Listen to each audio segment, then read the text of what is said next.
Hello everybody, it's SeKo Starcraft here, enjoying some tea and casting through the finals of the Gonzy Community Cup number 12. We have a tied series 1-1 between the Zerg player Riser and our Terran player Predator. Thanks very much to Predator for also sending off some of his replays from that matchup. Obviously I didn't get to cast all of them live, so I appreciate it when people send me their replays and I can go through them as time permits. So we essentially had two very different games. Game 1 opened up with a Blue Flame Hellion rush into mech transition from the Terran. Game number 2, he went for a really drop-focused bio play that was really effective. That only really got shut down by a great Mutalisk run by that the Terran didn't anticipate. Caused too much damage and then got killed when he moved out onto creep too far. So that showed a lot of strength out of Riser, macroing up a big army, dealing with this big time Terran pressure, and then being able to obviously turn it around and take that win. So I'm interested to see what the strategy is from the Terran player on this game. The Zerg player has opened up pretty much the same every single time.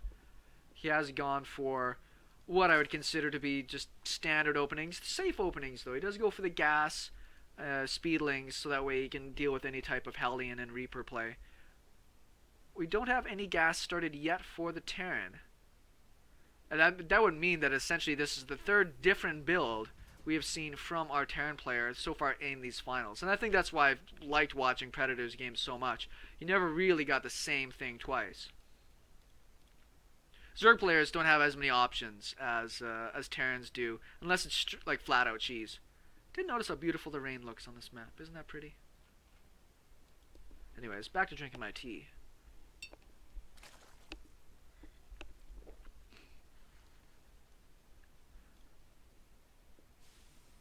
Now, I think this is intended to try to snipe the first Overlord. It looks like he's going to hide his Marines and then use this to come down and grab this Overlord. Last game we saw that Riser finally understood that scouting was important and left his Overlord in the base right up until the very last moment he was killed by a Viking, so we saw all the tech. In this game, we actually have a gasless opening and a couple Marines coming out here, likely so he's just going to try to expand. So this would look just like a Reaper opening. It would take the same amount of time for essentially 2 Marines as 1 Reaper, and that command center timing might throw it off a little bit. That command center is going down a little bit early. So this is kind of funky. I mean, he might have just concluded that the Reaper didn't do enough damage last game, so he'd rather get himself a free Overlord.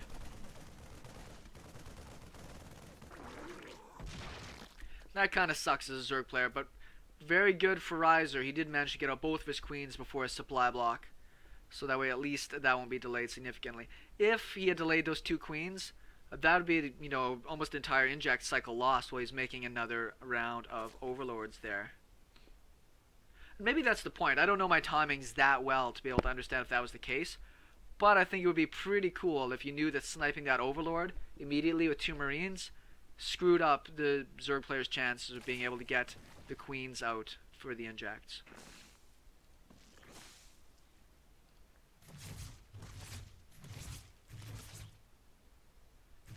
Unfortunately, the worker did not really just beeline it into the base, so we didn't get a chance to see if there are any gases taken. There are no gases. Every game the Predators played against Riser so far, there hasn't been any big commitments into roaches, but you're always worried about that as a Terran player.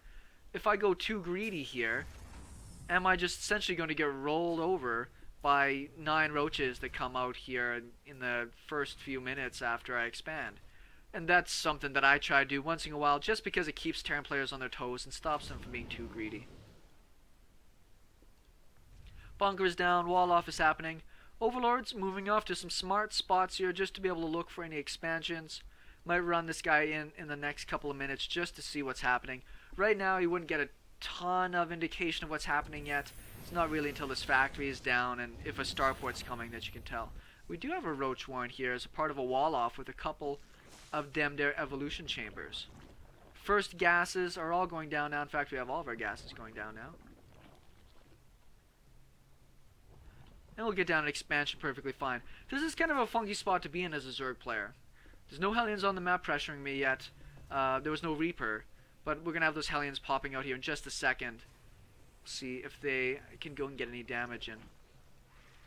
The extra queens that we have seen from Riser in this have really helped him out a lot. Our Overlord is beelining it in. A couple of Marines are heading it over. I don't think he's going to be able to see the starport going down.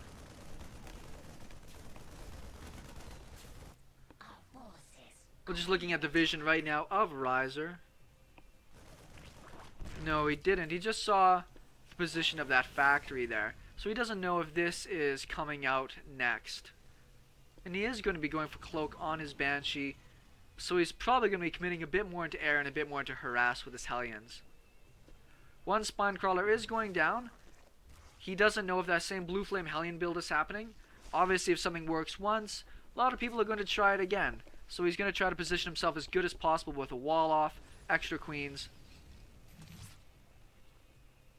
This creep spread is doing quite well. Second Banshee is being built. Good thing about this build is you really only need 2 gases to be able to support it. Other gases are just going down now. And we'll see if it's going to be mech again. Mech working in the first game. We'll see if it works here in the second. We'll go for the economy first. These Hellions and Banshees are pretty good at being able to at least slow down a roach push if that's what's happening. You might not be completely deflecting it, but it will help. The lair is just about to finish here. I don't think there's any spores in position. Good lineups here on the Hellions. He's lining up the queens to be able to get in maximum damage. A couple of roaches are out, taking in some pot shots, and that Banshee almost got picked off.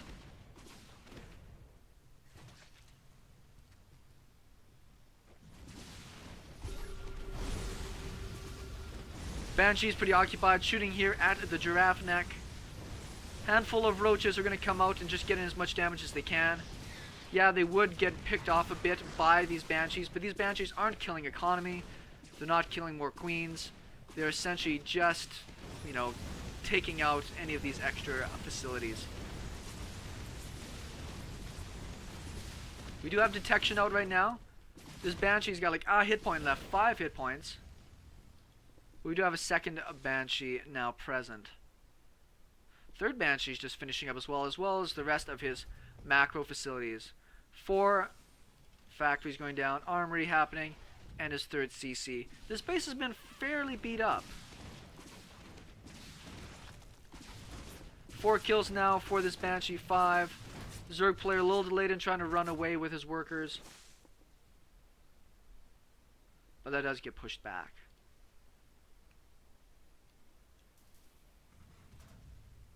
No blue flame happening yet. We don't have any tech labs down on factories finished to start producing that. Another big pile of drones. And we also have our 2-2 on the way. And that's something that Riser obviously really favors, is getting out really fast upgrades and using those to be able to help stay ahead of his opponents. A lot of the time with Zerg players, particularly if they're going this kind of style, the roach, hydra, potentially swarmos styles, the upgrades come out a lot later because you need all those funds to be able to get out the units you need to be able to survive. And then they go for the upgrades later on. 4th base is on the way. Creep has been pretty delayed now. It's just starting to get back on its way again. We have extra queens kicking around. He hasn't really hotkeyed them all together just yet. Now he can to go out there and start moving it. This hatch looks like it will get cancelled by all these different units. The Banshees in here will clearly be able to do damage fast enough. And when he misses a cancel again, we've actually seen a couple of times now that the Zerg players missed cancels. 3 Banshees will do a lot more damage than just the 1, so the roaches are going to have to be a little bit more cautious. Speed is finished for Overseers now, but roach speed is still a few seconds away, and Burrow is there as well. So we might get some Burrow roach shenanigans coming in. We'll see if he gets the tunneling claws. We actually are now having a whole bunch of missile turrets happening. After the Terran player lost game number 2, essentially because he didn't invest in any defenses, and he is playing a mech strategy. Obviously, he does not want to lose to something similar again. Hydralistan is on the way. It's a little surprising to me, particularly if he thinks he's going up against mech. I don't know if he's scouted. He hasn't scouted anything else yet to know what exactly composition he's going up against. But seeing all those Hellions and the Banshees might have tipped him off that it was going to be something of that style. Speed is now finished for the roaches. Tunneling claws, about a minute away. Viking stopping just short of actually getting another kill there. He's going to go back to resuming his patrol. Another big pile of roaches. It looked like he might just want to go and bust in here. And if he wanted to right now, he might actually get in a lot of damage. But the Terran player kept pretty close in supply this entire time. 3 Thors at a time. Thors obviously good against a lot of things, but roaches that have better upgrades will be able to overwhelm Thors if they catch them in the right position. This base is just about finished again, freshly rebuilt from getting killed off last time. Creep spread once again, could be doing a bit better. We have 3 fully repaired banshees. What do we have for kills on these guys now? Well, we've actually only had 7 worker kills. We'll see how much that goes up now. He's going to focus down this hatch, and I don't think he's going to be able to save it fast enough here.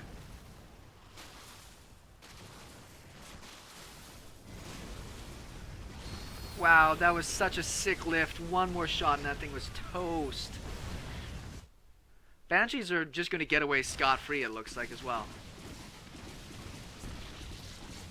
If you're a Terran player and you don't know that Banshees are good, Banshees are pretty good. Just for everybody else's information. Roaches do have 2-2, but I'm pretty sure there is no hive tech. Nope, still on lair. We'll see if he transitions that up again here soon. He's got a pretty big pile of queens now out, I'm pretty sure. It's up to 7 in total. Terran player's maxed. +2 attack is about to finish. He's even building more missile turrets here just to be extra safe. Still doing most of this on those 4 factories. If he's going to push out soon, maybe he'd like to get out a couple more factories just to make sure. Transfuse to keep the Overseer alive.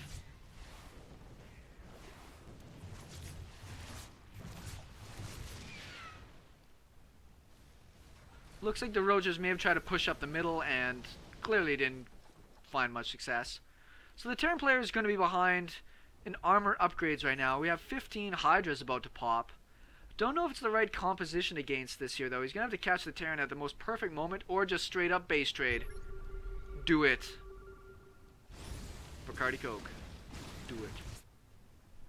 So it looks like we're getting a base trade. It's actually much earlier than I would have expected this base trade to have happened. We'll get that command center. Is he going to come home? I don't think he should. Hydras are just going to get roasted by these Hellbats. Now, the good thing for both these players is they do have a pretty good bank. The Terran player's got a ton of minerals, but not much for gas. Roach is getting a little clumped up here. Both of these players are obviously trying to micro between 2 different things at once. We do have a tank on the high ground. Trying to rush out a few more. Another round of units is just about to be made. Having all of these armor upgrades is going to help a lot. Terran player is massively supply blocked, so what he has is essentially what he's going to get for a while, unless he loses a lot of workers here. Now it's kind of about moving as quickly as possible. I think the Zerg player should start burrowing up some of this stuff. He's going to try to get down a few emergency spines in these different places just to slow things down a bit. Back on this side, looks like the tanks in the base did get cleared up. If his Hydra's focused, he might have been able to come over here and kill this command center. Instead, he's focusing on production facilities.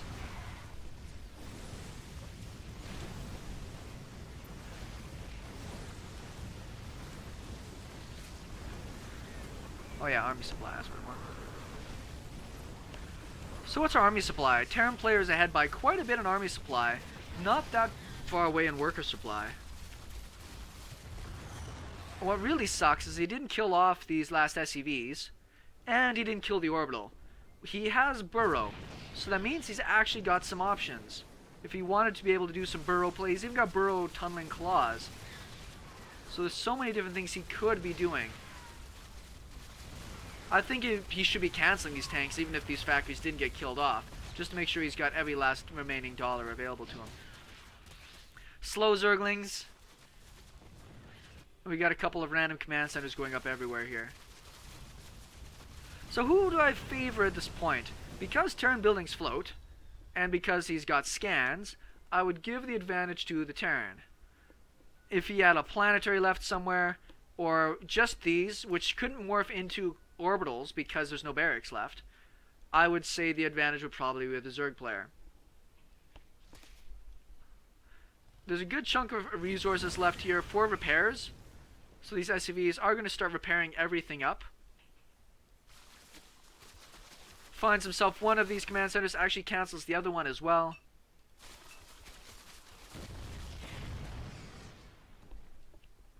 Zerg player is going to try to beeline it out of here. Doesn't want to lose a lot of units. Could maybe pick up a few free Hellions at the front. Taking a fight with just this bit of army would have been really nice. Hydras, obviously much slower than these Hellions, will get cleaned up.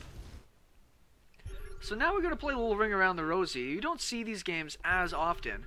I think the only Zerg building left is this one extractor. Nope, he's got another one over here as well. But he should be getting revealed. Yeah, in just a second. There are a few remaining units left, though. This is where the micro has to come in. I think he can start picking off some Hellions, start picking off a few workers, and then just dodge away. He's got the mobility advantage against the Thors and the tanks. I think he's just got to find ways to chip away now gradually. He's splitting up his workers into different spots. I saw that base there. Now, he's probably got to assume that there's a command center floating around somewhere. If he actually took one of his overlords and started running it around the map, he'd be able to find this and track it down. Spreading creep is very smart, gives you a little bit of extra vision, a little bit of extra movement speed. I think if he can keep some creep tumors alive, what he'll be able, and he should try to keep his overlords alive as well. He'll need those later.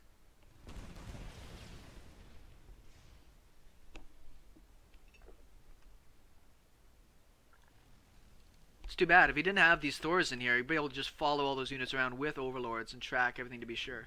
Another base is started. I think he found this command center. He did, but he doesn't have any hydras over here to be able to shoot at it. And it will get to a corner where it will be safe.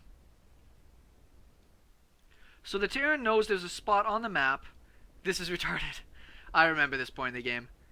There's no way for the Zerg player to get to this unless he mines a ton of money. Which he has units remaining. So if he could kill the army, technically he would win. But because he can't kill the command center, he actually is probably going to have to try and take a fight. If he was really good, he'd bring in his overlords as well, because the Thors would be shooting in the back at the overlords, as opposed to the units at the front.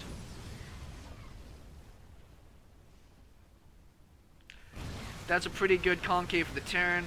Not the best place for the Zerg to take the fight, but I'm sure he's somewhat frustrated in this game, and is not too concerned about just throwing away some of his units right now.